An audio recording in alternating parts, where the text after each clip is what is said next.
All right, welcome everyone. Today we're talking about emotional agility, specifically how we can use emotions to make effective decisions. I think that prior to becoming a coach, I think that emotions were at best, in my perception, kind of a nuisance. Honestly, I relied heavily on rational thinking and logic to make decisions. I'm trained as an accountant, many of you know, so very much a heavy reliance on logical linear thinking. And it's just through coaching that I've started to really understand the power of using our intuitive emotional senses in making decisions. And so that's what I wanted to share with you today. So, agile decision making. What I think my biggest insight is around agile decision making is that I think we think that when we push through the emotions or push them aside or don't take them into account when we're making rational, logical decisions, we don't really realize the impact that fear can have on our actions. Fear's kind of like playing in the background, and it can sound a little bit like worry or cautious or just conservative was a word that I used to use a lot. And when we unpack that a little bit, what we can get to the root of is some fearful, some anxiety, some worry, some concern that actually drives us to behave in unwanted or unproductive ways. When I shift my mindset and cultivate a feeling of appreciation, what starts to happen is I start to show up in a completely different way. And what's most powerful about that is that the actions that I'm taking might be exactly the same. Even the decisions might be the same, but the energy and the way that I show up changes dramatically. And you've probably had this experience where you're in a meeting and the person sitting across from you, either virtually or in the meeting room, is showing up in a way where they don't even need to say anything. You know exactly what that person is thinking. And that's kind of what I'm talking about here is the emotions that we're feeling, whether we're conscious of it or not, really do have an impact on how we're showing up and ultimately on the actions that we're taking, whether those are productive or unproductive. So today we're going to talk about decision making and the role of emotions and how to use them to our benefit. And I also want to highlight or remind us that feelings fuel action. So we might be taking action and showing up in a way that's counterproductive, or we might even be stuck because of our emotional state and not really have an awareness of that. So we're not really taking any action at all. And it's so fascinating how when we're operating from a different emotion, for me, I like to cultivate appreciation. I find that to be my most productive emotion. When I cultivate a different emotion, I'm operating and making different decisions. So I'll give you an example. So this morning, well, I guess it was when I started planning for this webinar, there might have been a part of me, in fact, there was a part of me that was afraid that people wouldn't be interested in this webinar. They wouldn't necessarily resonate with the material, or they would just have no use for it whatsoever. So that that fear might then cause me to act differently. It might cause me to not communicate the webinar, not advertise it, not tell people about it.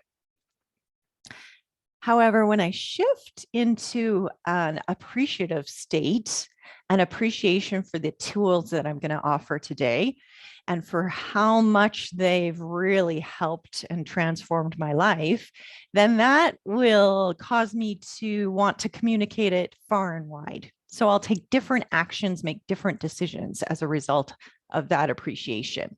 It's kind of like when you have really amazing customer service and or you buy a really amazing product and you want to tell everyone about it. So that's kind of the experience that I'm having with this somatic healing program that I'm in.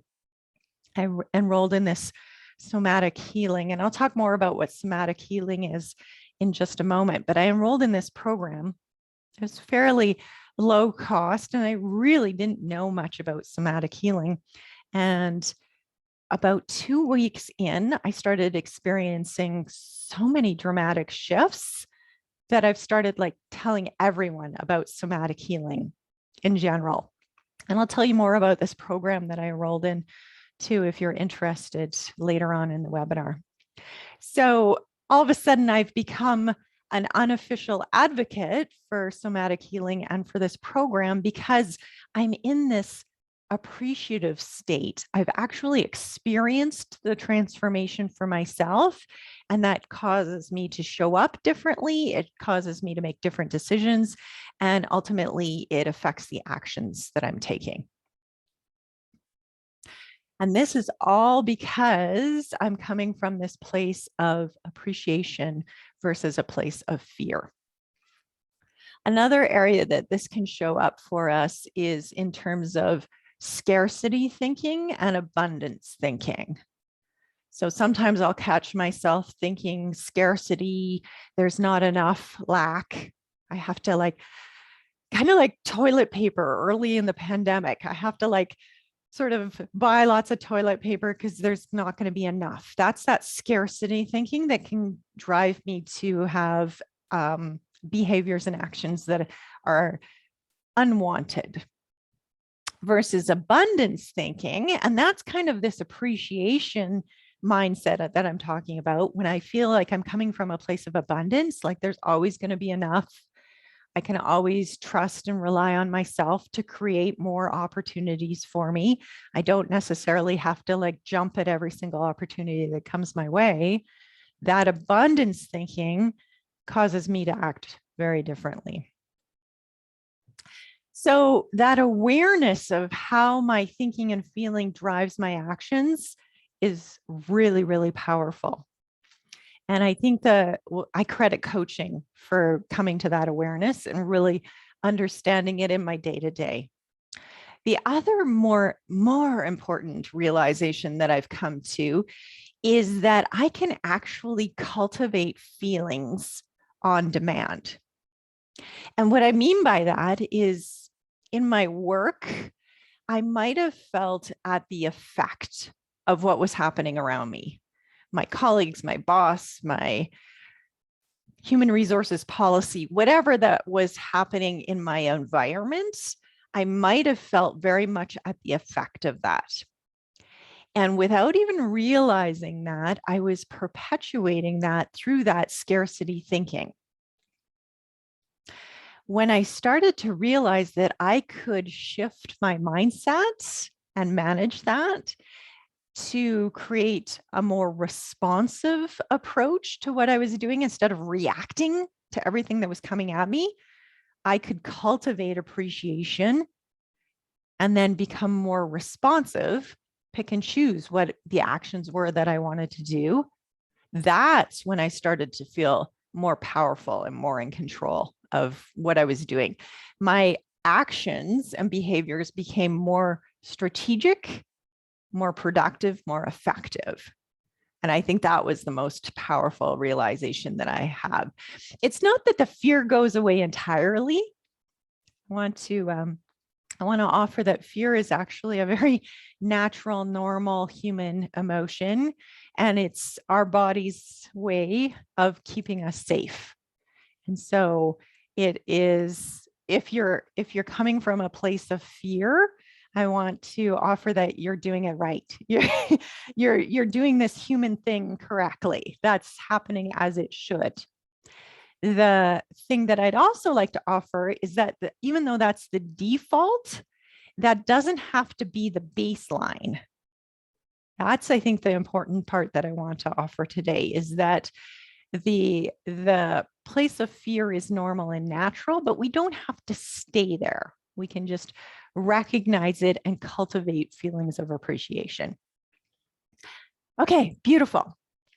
So for those of you who are in the membership already, the reason why I've added all of this material around emotional agility into module 1, into strategy, is because the tools that I'm going to offer today are really what are going to help the most in terms of strategic thinking, making us more effective.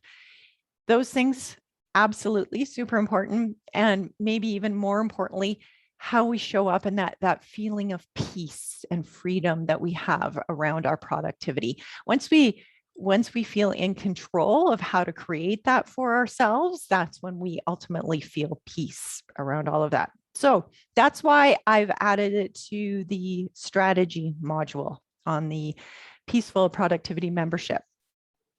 If you're not already in the membership and you'd like more information about it, I'll invite you to go to my website, financialwellnesscoach.ca, and there's a tab that says membership, and all of the details about joining are there. One note before I leave, for those of you that are members already, I'll remind you to sign up for your private coaching sessions. I think that it's so valuable to have someone outside of our own brains pointing out other options for us. So my coach doesn't tell me what to do or even how to think about something in terms of prompting those mindset shifts. My coach simply offers different perspectives and points out potential blind spots for me so that I can become open to other options. I think that's so powerful because sometimes we can get so locked in to a certain perspective that we don't even see other perspectives, other options. And that's when we start to feel really stuck. And that's what I want to talk to you about today is that feeling stuck, not really seeing other options and operating from that place of fear or caution. I think the other valuable part about coaching is that when we're really in the weeds, when we're inside our own brains, really close to something, we might not be even aware that we're stuck in the weeds. And this was absolutely true for me. There's this bias, this confirmation bias. I think most of the humans I've come across have the same confirmation bias, where when we get locked into a perspective, we start to unconsciously gather evidence for that perspective. I think it comes from this need to feel certain and in control of our environment. And so the feeling of stuck, of getting locked in, can get perpetuated because not only is our brain kind of locked in on one perspective, but it's also gathering evidence to support that perspective, which then perpetuates that. And so, as I mentioned earlier, that's the value of a coach, is they can offer different perspectives so that you can start to not feel so locked in and open up to different options and different perspectives. The other thing that I've just recently come to understand is how our physiology, how our biology can help keep us stuck in a certain perspective. And I wanted to share that with you today. So what I'm understanding about our nervous system, and this is coming from Dr. Amy Appigan. If you want more information about Dr. Amy, just send me an email. She's phenomenal. And she talks a lot about the biology of stress and its impact on the nervous system. But what I've come to learn from her is that our nervous system is composed of two different states. The first one being the parasympathetic state. And that's where we find branches around rest and digest, as we call it, or conservation. So rest and digest is that calm state where there's lots of energy for the biological functions that normally happen, as well as energy for social interaction. So you're feeling calm, you're feeling rested, you're feeling energized, you're prepared to tackle any obstacle. That's kind of how I think about the rest and digest state. Then there's the conservation state, which is a variation of the rest and digest state, where there's less energy for social interaction, but there's still plenty of energy to maintain all of the biological function. So this is the state where we might find ourselves when we're really tired. Maybe we're emotionally depleted or even physically tired, drained. We enter into that conservation state where we just want to kind of hunker down and focus on rest and healing. So those are the two states of the parasympathetic state that we kind of fluctuate back and forth. So it's kind of, my coach likes to compare it to a pendulum. So a pendulum that sort of fluctuates back and forth as our energy fluctuates, basically. So our nervous system is really regulating our energy in some respects. And so when we're in that rest and digest state and we're fully energized and showing up for our lives in the way that we want to, we draw down those energy reserves.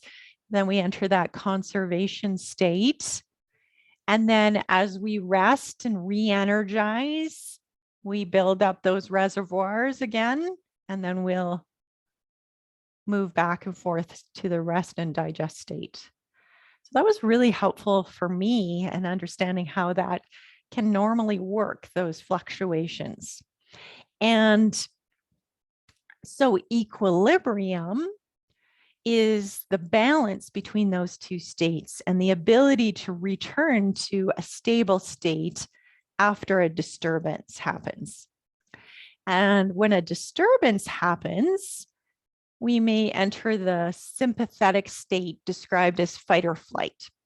Many of us have heard of fight or flight. It's kind of entered into our common understanding culturally of what happens when we perceive a threat in our environment.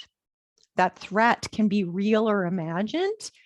Our nervous system doesn't necessarily understand that an email from our boss is any different than a grizzly bear in the woods. So it doesn't matter to our nervous system. All that matters is that there's a perceived threat that will then sort of elevate our response to that threat.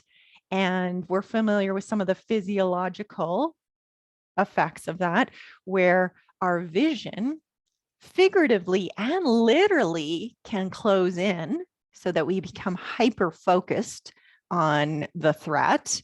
Our our heart rate can increase, our breathing rate can increase. We become highly sensitive to what's happening so that our system is actually preparing us to either fight or flight. That's what's happening physiologically. And then, of course, emotionally and mentally, there's also different things that are happening in terms of preparing ourselves to deal with that threat. I think when we are able to mitigate the threat, respond to the threat, and then return to a place of security, That's how we achieve equilibrium after our system has been elevated. And so that elevation can happen as a result of a threat. It can also happen as a result of excitement or activation when we get happily excited. So that elevated system can return to the rest and digest once we cultivate feelings of security and safety. The ability to return ourselves to the rest and digest state is developed in early childhood. And the way that it's developed is with co-regulation with a caregiver. So we don't necessarily have that ability when we're born, but as we regulate with a caregiver, then we teach ourselves how to return to that rest and digest state. But what can happen is when we aren't taught how to return to the rest and digest state, when we aren't taught self-regulation, or we forget, sometimes that switch can get flipped on in the fight or flight state and can get stuck on. And so what this felt like for me was this level of urgency, anxiousness, busyness, a lack of patience, like everything was go, go, go, go, go. That's what it felt like for me. It was like my switch was on in the fight or flight. What can also happen is if you get stuck in that fight or flight for too long, our system has a threshold for how much we can maintain over time in terms of that fight or flight energy. And that threshold is different for everyone. And when that threshold is tripped, what can happen is then we can enter into a shutdown phase. And that's the parasympathetic state that has basically become overwhelmed. It's saying to us, I can't operate at this level of nervous energy, this level of anxiety for this long. I need to actually shut down and not just conserve energy, but put all of my energy into healing and resting. And so that's what that shutdown state is. Now, in the absence of regulation, and this is what happened for me, is I didn't even realize that I was entering that shutdown state. What I came to learn later is it was burnout, a work-related burnout.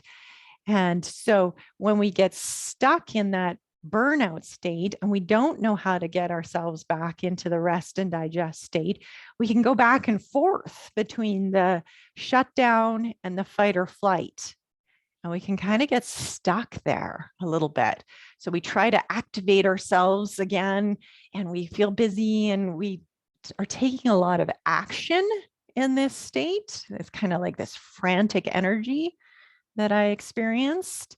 And then it's like our nervous system can't take anymore. And so we shut down. So we kind of like fluctuate between those two states rather than between the rest and digest and conservation state. So fascinating. I think all of this is really, really important because when we don't even realize that we're going back and forth between the shutdown and the fight or flight, then that just becomes our new baseline. And we, as a coping mechanism, as a safety mechanism, what happens is we start to disconnect or push down the emotions, push them aside, keep going forward, and we become more and more disconnected with ourselves, which then just perpetuates this cycle even further because it's like slipping below our conscious awareness. And so that's what I want to share with you today is how do we rebuild that connection with ourselves?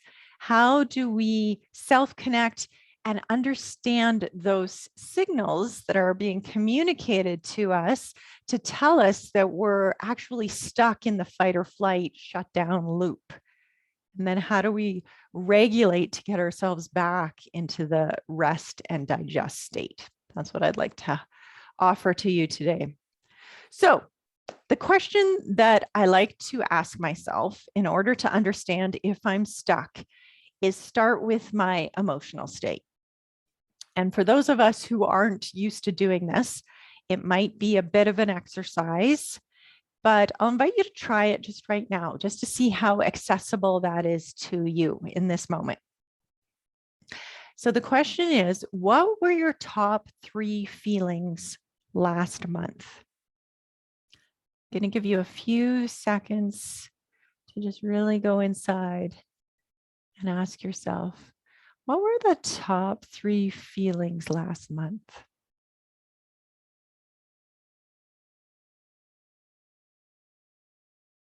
And the other thing that I'll offer at this stage as well is that we're looking at all of this without judgment. We're looking at it from a place of curiosity. Because if there's anything that blocks our productivity, our self-awareness, our progress, if there's anything that blocks that more, it's self-judgment and self-criticism.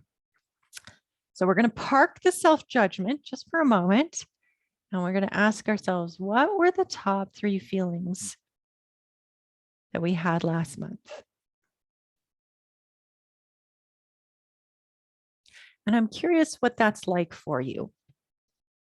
Is this something that you're fairly attuned to in terms of the feelings that are predominantly showing up for you, or is this something new? Either way, there's no judgment. It's an experiment just to understand ourselves a little bit better. Once you have those 3 feelings, or even the top feeling, if that's all that's accessible to you at this time, I'd like to invite you to ask yourself a question. And the question is, if this feeling had a message for you, what would that message be? If this feeling that you've identified, if it had a message for you, what would that message be? The reason this question is so powerful is because one of my most profound insights came when I recognized that there's an intelligence, an inner intelligence that goes beyond cognitive ability, beyond my emotional state, even beyond my interpretation of sensations and what's going on. I call this inner guidance system. I call it my inner sage, even my inner Yoda, for those of you who are familiar with the Star Wars saga.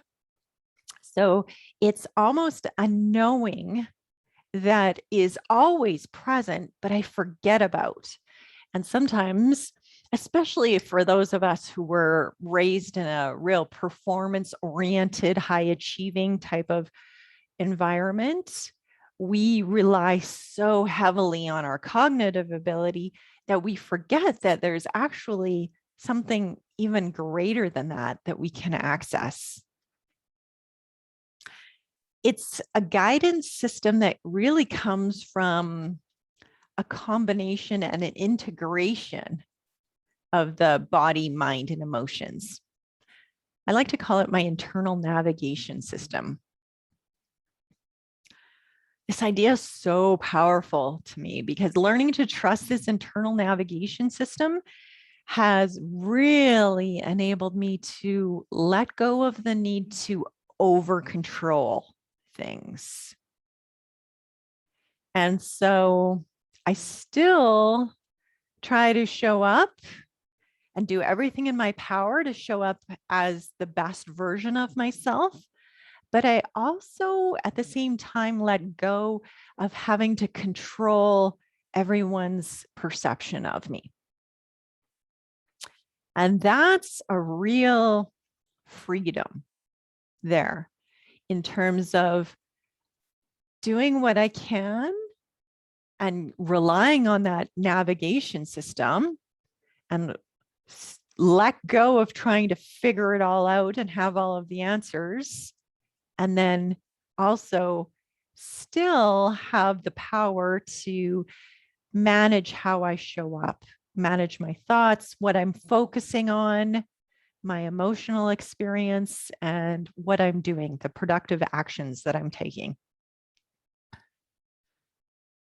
And I think what this has really released for me is this, I'll call it an opportunity to play and experiment more in the appreciation space that I was talking about earlier. So this inner navigation system really was the key to helping me to sort of shift from that scarcity fear place over into this abundance appreciation place, knowing that I could trust myself to handle whatever came up and that I have this inner wisdom that's really got my back, that's supporting me. So, how do we cultivate this emotional agility that I'm talking about? And I want to offer 3 tools that I think have been most powerful for me. And those 3 tools are mindfulness, the ability to be comfortable with discomfort. Some might call that emotional management. And then the last is emotional regulation. So mindfulness, I have a new appreciation for mindfulness. I kind of used to think of it as sort of new agey, but now I've come to understand it as simply tuning into how I'm feeling and what I'm experiencing in this moment. It wasn't until I started paying attention that I realized how disconnected I had become from that. That it had become my habit to stay in my head so much. If you have ever experienced analysis paralysis or overthinking or overplanning, or you are presented with a problem and you go into action mode, into fixing mode, then you might know a little bit of what I'm talking about there. So mindfulness was just a practice, really, in simplest terms, of understanding that there's a solution that's available within my brain, within my logic, but there's also other resources in terms of sensory and emotion that are also available to me. And knowing that all of that is just messages. So my brain's going to offer me logic, my body's going to offer me sensations and emotions. All of that are just messages. They're neither good nor bad. There's no judgment around any of it. It's just all being offered to help me to move into the direction where I was meant to be headed. Now, as I mentioned earlier, we can get into the habit of ignoring all of this. And if that's you, then I'd like to offer a couple of exercises that you can do just to start off with. There's lots of grounding exercises, even just focusing on the breath to really start to tune into what's happening in the moment in your body. I also mentioned earlier that I've been working with Dr. Amy Apigian in her somatic exercise program. And I found that to be very powerful for some of those somatic exercises where we're tuning into our body and just sort of understanding what our inner experience is through the lens of our body instead of the lens of our mind. It's really, really interesting, fascinating work. If you would like the name of her program or any more information about it, just send me an email at kim@financialwellnesscoach.ca. So I've been experimenting with a lot of that, which has been really, really powerful. The other one is becoming more comfortable with discomfort. And I think our natural inclination as humans is to see pain and discomfort as a bad thing, as a problem. In fact, I'll often be presented with an uncomfortable feeling and want to self-medicate with food or Netflix or even overworking. I'll distract myself with something else because we don't want to stay in that state of discomfort. The problem with that is that that discomfort has a message for us. And when we just automatically shut it off, shut it down, well, we know it never really goes away, kind of pops up again later, and maybe with more intensity. But we also lose the opportunity to understand the message behind it as well. So, for example, fear, we might feel like that's kind of a useless emotion. At least this is how I used to feel when, and I've talked in my podcast a lot about how I was afraid of flying. And I used to judge that. I used to feel like that was a really irrational fear and it really had no value in terms of emotional messages. And what I've come to understand is that fear is actually the communication of a need for security and safety. Same with self-doubt. We often judge ourselves for feeling self-doubt or uncertain about something. And yet self-doubt, the message behind that usually is a need for self-support or self-appreciation. And so when we dig a little bit deeper underneath these emotions, we can start to understand that they're communicating different needs to us.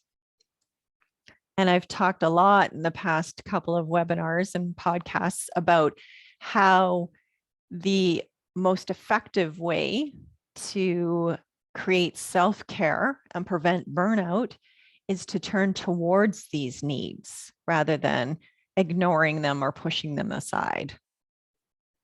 And so mindfulness is the first step in terms of becoming aware of what our bodily needs are, and becoming more comfortable with discomfort is also an avenue to understand what our emotional needs are. So both of these things are tools to start turning towards our needs rather than pushing through them. There's also messages behind all of our emotions, and they could be different depending on your situation and your experience. I find that desire and joy are really great for pointing me in the direction of my purpose. So when I have a strength, a talent, I get a lot of satisfaction or joy out of something. Even just offering this webinar to you provides me with a lot of satisfaction. It points me towards my purpose, which is to help and support people in terms of developing their emotional agility skills. Another one to pay attention to is overwhelm and confusion. Overwhelm is often a sign that your nervous system has entered that shutdown state where it's really a message to say, you know what, you need to slow down, take a break, and regroup. That's what overwhelm can really be helpful for. So all of these emotions, sensations, they're communicating messages to us to help keep us safe and to help us become the best version of ourselves, really. It's that inner wisdom that I was talking about earlier. The last one, but definitely not the least, is emotional regulation. So I mentioned earlier that Regulation, self-regulation is something that we learned as children, as kids, infants even, in terms of regulating with our caregivers. And through that experience, we learn regulation for ourselves. It helps us to shift from that reactive state to more of a responsive state. So things are still coming at us, but our reaction is very different depending on whether we're able to self-regulate or not. And disequilibrium actually requires a lot of energy. So when you're shifting between the fight or flight and the overwhelm, there's a lot of emotional and physical energy that goes into that balancing between those two states. And so all of the body's emotional and sensory capacity is being directed to managing that lack of stability. And what it can feel like is kind of feeling unanchored, adrift, unfulfilled, stuck. So less capacity for self-regulation decreases our overall resiliency. When someone is able to self-regulate, there's less demand on the emotional self and the physiological self. And there's more capacity for creativity and growth in that state. So in terms of emotional regulation, the way that we can start to do that is by creating a felt sense of safety. And a felt sense of safety is through some of those grounding exercises that I was talking about when we were talking about mindfulness. So even though there might not be any real threats in the environment, our brain and our nervous system still might be perceiving threats. So by doing grounding exercises to help us to feel that sense, that felt sense of security and safety, and also helping us to feel supported in the moment, can be huge in terms of helping us to shift back to that rest and digest state that I was talking about earlier. If this is kind of all new to you and you're wondering where to get started, I think the very first place to start, and my favorite tool, is just recognizing emotions. Recognizing them and labeling them in your brain. So saying to yourself something like, I am feeling sad. I am feeling scared. I am feeling happy. It's interesting. Once you start doing that, you might realize how often we're not doing that. At least that was my experience, is that that practice just really made me realize that I wasn't experiencing emotions in the moment, or even in hindsight, really. And so just kind of tuning in as it sort of comes up throughout the day and telling yourself, like giving yourself an actual label for the emotion. I am feeling sad. That in and of itself can be very, very powerful in terms of self-awareness. The other thing I'll offer about that is that rather than saying, I am sad, I like to say, I am feeling sad. That creates a little bit of distance between me and the emotion, and it releases the emotional charge of it. It releases me from over-identifying with sad. When I say I am sad, it almost suggests that my identity is sad. Whereas when I say I am feeling sad, it reminds my brain that feelings, like a pendulum, kind of come and go. They're not who I am, basically. And then last but not least, in terms of emotional regulation, is co-regulation at any age with a safe human being in your life can help you to achieve that parasympathetic soothing. So whether it's with a trusted friend, colleague, your coach, your counselor, your therapist, your medical practitioner, whomever you feel in that safe, non-judgmental space to identify and express your emotional experience, that can go a long way in terms of co-regulation.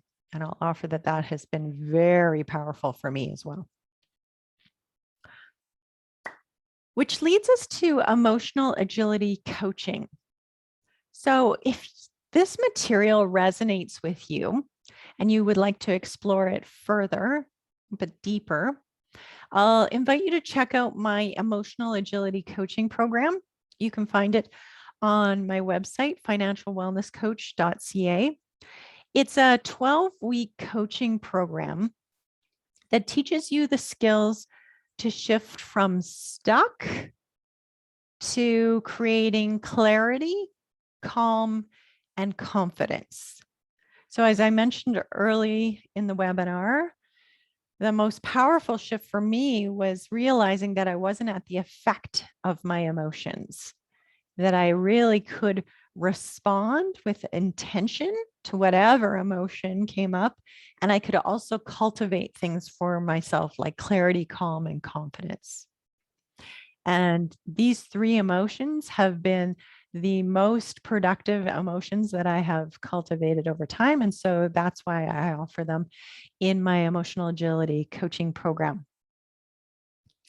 And I think the most beautiful part about working with a coach who has been on this journey is the opportunity to practice, reflect, iterate, and co-regulate with someone who really understands what it's like to be stuck and has moved to a place of agility. I think that can be very powerful.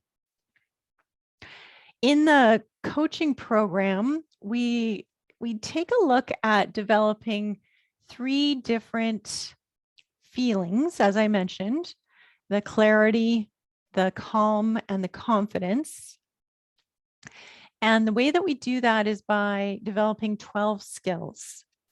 So the first 4 skills are self-awareness, self-appreciation, self-compassion, and self-reliance. The combination of cultivating these skills can lead to clarity. In terms of calm, we look at self-motivation, self-enjoyment, self-control, and self-care. So this stage is all about turning towards ourselves and better understanding ourselves and creating that feeling of calm and peace that comes with that understanding. And then last is confidence, where we're actually cultivating emotions and using them to develop ourselves in terms of self-regulation, self-love, self-belief, and self-fulfillment. It's so transformational, this program, and I'm so really grateful to be able to offer it to you. So if you would like more information, you can check out my website, financialwellnesscoach.ca. There's a tab that's called coaching, and you'll find all the information about coaching with Kim and emotional agility there. Okay.